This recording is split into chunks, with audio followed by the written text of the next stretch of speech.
Hi అండి, అందరికీ నమస్కారం. వెల్కమ్ టు మై ఛానల్ మన ఇంటి ప్రపంచం. ఈ రోజుల్లో పిల్లల స్టడీస్ కోసం చాలా అమౌంట్ అవుతుంది కదండి. వాళ్ళకి స్కూల్ స్టార్ట్ అయితే చాలు మనకు టెన్షన్ వస్తుంది. అలా కాకుండా ఇప్పటి నుంచే నేను నా బడ్జెట్లో ప్లాన్గా అమౌంట్ ఎలా సేవ్ చేస్తాను మీకు చూపిద్దామని నేను అనుకుంటున్నాను. ఎందుకంటే మనము ఇయర్లో ఎండింగ్లో మనం ఇబ్బంది పడే కంటే మనం ముందు నుంచే కొంచెం సేవ్ చేసి పెట్టుకుంటే బాగుంటుందని నేను అనుకుంటున్నాను. ఫస్ట్గా ఏంటంటే నేను మొన్న బజార్కి వెళ్ళేటప్పుడు ఒక హుండీ కొన్నానండి. వీటిలో నేను ఎప్పటి నుంచో అయితే ₹5 కాయిన్స్, ₹10 కాయిన్స్ దాచానండి. నేను ఇప్పుడు వీటిని అయితే ఇందులో వేసుకుంటున్నాను. ఎందుకంటే ₹5, ₹10 కాయిన్స్ అయినా సరే లాస్ట్ ఇయర్ ఎండింగ్లో ఎంతో కొంత అమౌంట్ అవుతుందండి.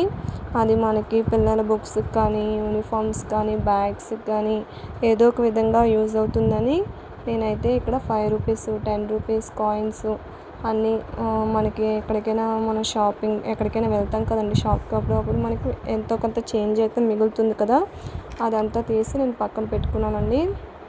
అదేవిధంగా మన హస్బెండ్కి శాలరీ వస్తుంది కదండి, అలాంటప్పుడు ఏంటంటే ఒక 500 తీసి మనం పక్కన పెట్టామంటే అది ఈ రెండింగ్కి మనకి ఎంతో కొంత అమౌంట్ అవుతుందండి.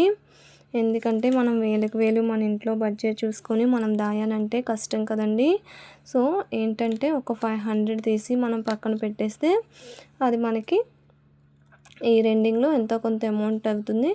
మనకి కొంచెంలో కొంచెమైనా టెన్షన్ లేకుండా మనం స్కూల్ ఫీజుకి యూజ్ అవుతుందండి. అదేవిధంగా మన ఇంట్లోకి ఏదో ఒక విధంగా కొత్త నోట్స్ వస్తాయి కదండి. షాపింగ్కి వెళ్ళేటప్పుడు ఎక్కడికైనా మనం వెళ్ళేటప్పుడు కొత్త నోట్స్ వస్తాయి కదా, వాటిని మనకి ఏంటంటే ఖర్చు పెట్టాలనిపించదు. ఇలా ₹50, ₹20, ₹10 ఇలా కొత్త నోట్స్ వస్తాయి కదండి. వీటిని చూడగానే మనకు దాయాలి అనే థాట్ వస్తుంది. సో అలాంటప్పుడు మనం వాటిని కూడా మనం హుండీలో తీసి పక్కన పెట్టేసామంటే హుండీలోకి అవి కూడా ఈ రెండింగ్కి ఎంతో కొంత అమౌంట్ అవుతుందండి. వాటిని కూడా మనం యూస్ చేసుకోవచ్చు. ఇలా మనకి ఏ విధంగా తోస్తే ఆ విధంగా మనకి ఏదో ఒకటి మనం చేసుకోవాలండి సేవింగ్స్ అయితే మాత్రం. ఎందుకంటే పిల్లల ఫీజులు ఈ రోజుల్లో కట్టాలి అంటే చాలా కష్టం, మధ్యతరగతి వాళ్ళని చదివించాలి అంటే. సో ఇలా మనం కొన్ని ప్లానింగ్స్ చేసుకొని వాళ్ళకి మంచి ఫ్యూచర్ ఇవ్వాలి అంటే ఇలా మనం కొన్ని ప్లానింగ్స్ అయితే చేయాలండి. అదేవిధంగా పిల్లలకు కూడా మనం చెప్పాలి అండి. పిల్లలకి వాళ్ళ అమ్మమ్మ కానీ, తాతయ్య కానీ, నాయనమ్మలు ఎవరైనా సరే అమౌంట్ ఇస్తారు కదా, అది వాళ్ళు ఖర్చు పెట్టుకోకుండా దాచుకోండి, మీ స్కూల్స్కి వాటికి యూజ్ అవుతుంది అని చెప్పి వాళ్ళకి మనం చెప్పాలండి అర్థమయ్యేటట్టుగా. సో వాళ్ళ అమౌంట్ కూడా వాళ్ళు కూడా దాచుకోవడం అలవాటు చేసుకుంటారు.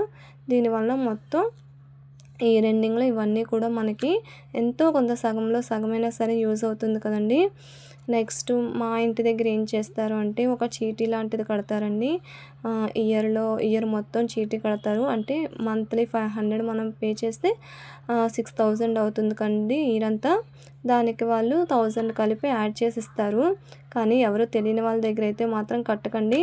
మనకు తెలిసిన వాళ్ళు, నమ్మకస్తులు అలాంటి వాళ్ళ దగ్గర మాత్రం మనం కట్టాలి. ఎందుకంటే ఎవరు అలాంటి వాళ్ళో మనకు తెలియదు కాబట్టి మనకు నమ్మకస్తులుగా అలాగే ఎవరైనా చీటీ కడితే అలా కూడా మనం కట్టుకోవచ్చండి. ఇలా మనకు తెలిసిన విధంగా ఏదో ఒక విధంగా అయితే సేవ్ చేసుకుంటే పిల్లల ఫ్యూచర్ బాగుంటుందని నా అభిప్రాయం. ఈ వీడియో మీకు ఏమైనా యూస్ఫుల్గా అనిపిస్తే ప్లీజ్ లైక్ చేసి, షేర్ చేసి, సబ్స్క్రైబ్ చేయండి.